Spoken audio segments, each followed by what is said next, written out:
It was just after 11 at night. The house was quiet, the dishes were done, the television was off, and an elderly man named Robert had already said goodnight to his wife and pulled the blanket up to his chin. Nothing about that night seemed different from any other night. He had taken his medication, eaten his usual dinner, and gone to bed at his usual time. But somewhere between midnight and sunrise, something happened inside his body that nobody in that house even knew to watch for. And by morning, everything had changed. Robert's story is not unique. It is a quiet, private kind of danger that happens inside millions of homes across America, and almost nobody talks about it. Today, we are going to talk about it. We are going to walk through exactly what happens in the body of an older adult during the night, why blood sugar becomes dangerous while everyone is sleeping, and what you or someone you love can do starting tonight to lower that risk. Stay with me until the end because the warning signs we're about to cover are easy to miss, and by the time most families notice them, it's already too late to act. Before we go further, if you or someone you love is over the age of 60 or takes any kind of diabetes medication, this video could genuinely be one of the most important 6 minutes you spend this week. If that sounds like something worth knowing, go ahead and hit that subscribe button right now, because on this channel, Prime Health Insight, we break down real, practical health information for seniors and the families who care for them in plain, simple language without the confusing medical jargon. New videos come out regularly, and subscribing means you won't miss the next one, which could be just as important as this one. Okay, let's get into it. Most people think about blood sugar as a daytime problem. You eat something sweet, your sugar goes up. You skip a meal, your sugar goes down. It feels manageable because you can see it, feel it, and respond to it while you're awake. But nighttime is a completely different story, and this is where the real danger hides. When we sleep, our body goes through hours of complete disconnection from the outside world. We are not eating, we are not checking in with how we feel, and for many seniors, we are not even aware that anything is wrong until it's a real emergency. This is the heart of tonight's topic. It's called nocturnal hypoglycemia, which simply means low blood sugar that happens during sleep. And according to research on adults using continuous glucose monitors, low blood sugar events can show up in roughly half of all overnight blood sugar readings studied. That number alone should stop you in your tracks. Half. That means for a huge number of people managing diabetes, especially older adults, their blood sugar is dropping to dangerous levels overnight far more often than anyone realizes because there's no one awake to notice. Now, here's why this matters so much more for seniors specifically. Diabetes in the United States is not a rare condition among older adults. It is closer to the norm. According to the most recent data from the CDC's National Diabetes Statistics Report, nearly 30% of Americans aged 65 and older are living with diabetes. That's not a small slice of the population. That's almost 1 in 3 of our parents, grandparents, and older neighbors. And when you add in prediabetes, the number climbs even higher, with recent CDC figures showing more than half of adults 65 and older either have diabetes or are on the path toward it. So when we talk about nighttime blood sugar danger, we are not talking about some rare medical oddity. We are talking about something that touches an enormous share of American households, most of whom have no idea how serious the overnight hours actually are. So let's talk about why the body becomes more vulnerable to this at night, and why seniors in particular are at higher risk than younger adults. As we age, several things change quietly in the background. Kidney function tends to decline, even in people who feel perfectly healthy, and the kidneys play a major role in clearing insulin and diabetes medications out of the bloodstream. When kidney function slows down, medication can build up and linger longer than expected, which means the blood sugar lowering effect can last longer into the night than a person's doctor originally planned for. On top of that, many older adults take multiple medications for multiple conditions, and some of those medications can interact in ways that intensify the blood sugar lowering effect without anyone realizing it. Add to this the natural changes in appetite that come with age, where dinner portions shrink, meals get skipped, or eating schedules become irregular, and you have a perfect storm building quietly every single night. But here is the part that makes this especially dangerous, and it's something researchers have studied closely. As we get older, and especially after living with diabetes for many years, the body's natural warning system for low blood sugar can weaken. Normally, when blood sugar starts to drop, your body sends out alarm signals: shakiness, sweating, a racing heart, hunger, confusion. These are your body's built-in smoke detectors.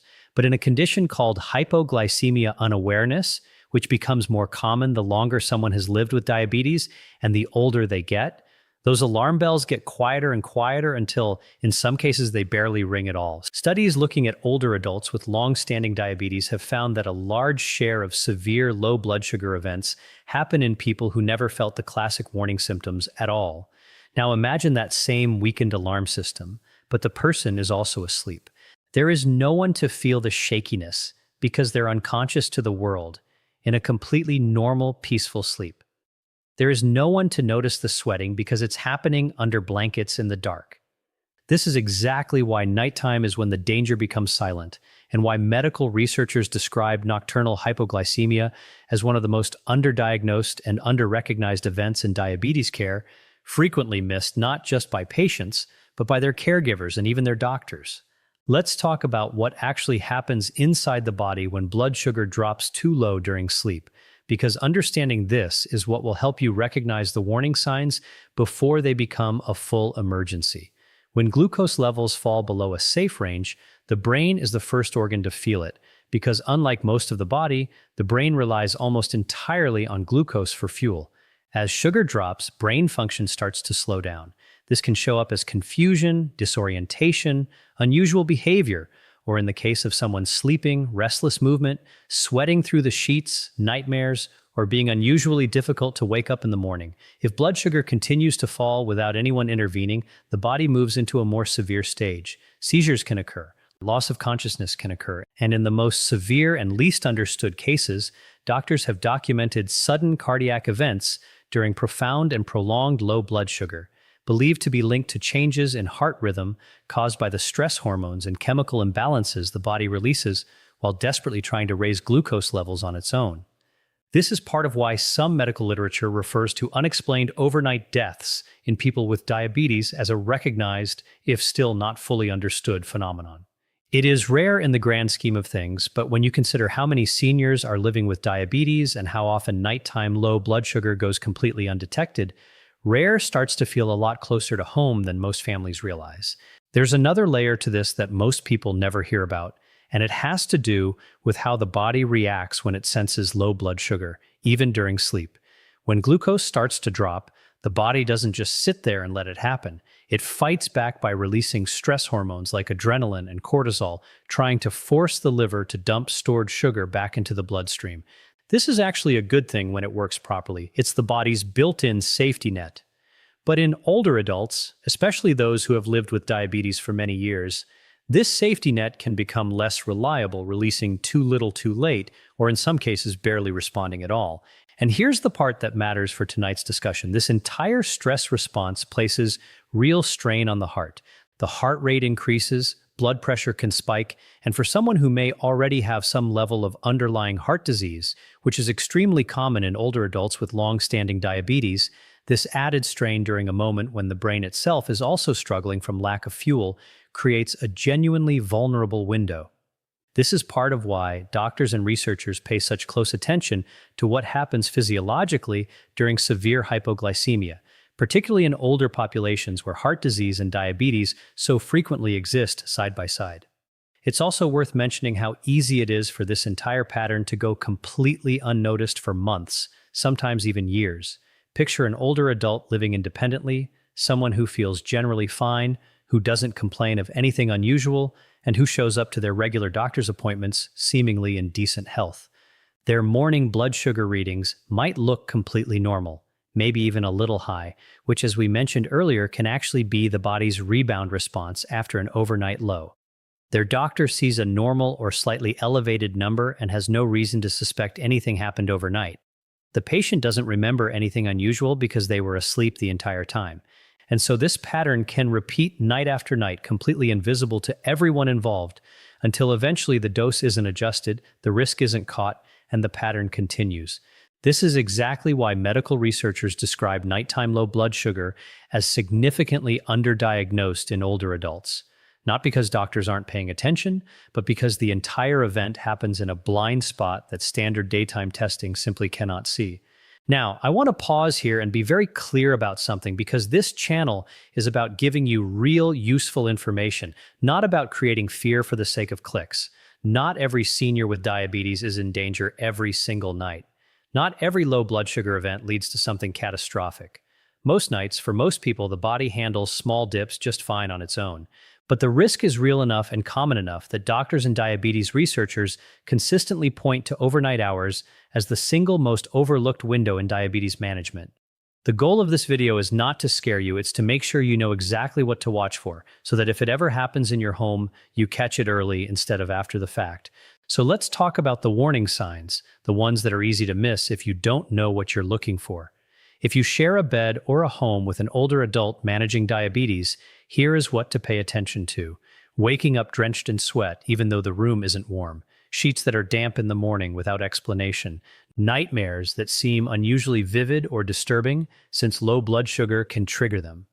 Waking up with a headache that wasn't there the night before. Feeling unusually tired, foggy, or irritable first thing in the morning, even after a full night's sleep.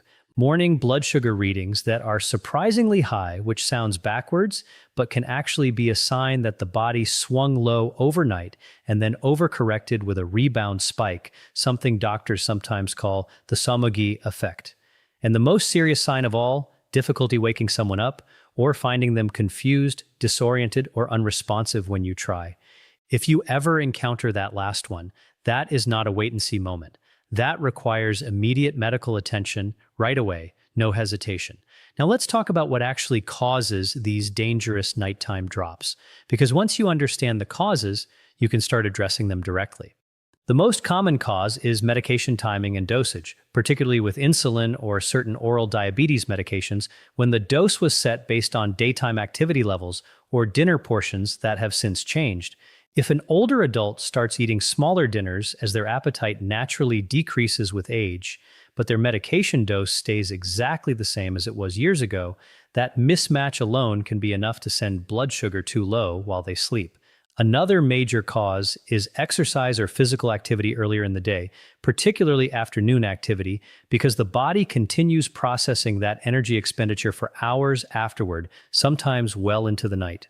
Alcohol is another significant factor because it interferes with the liver's ability to release stored sugar into the bloodstream, an ability the body relies on heavily overnight to keep glucose stable while we're not eating. And finally, simply skipping or delaying dinner, something that becomes more common in older adults living alone, removes the fuel the body needs to get through 8 hours without food.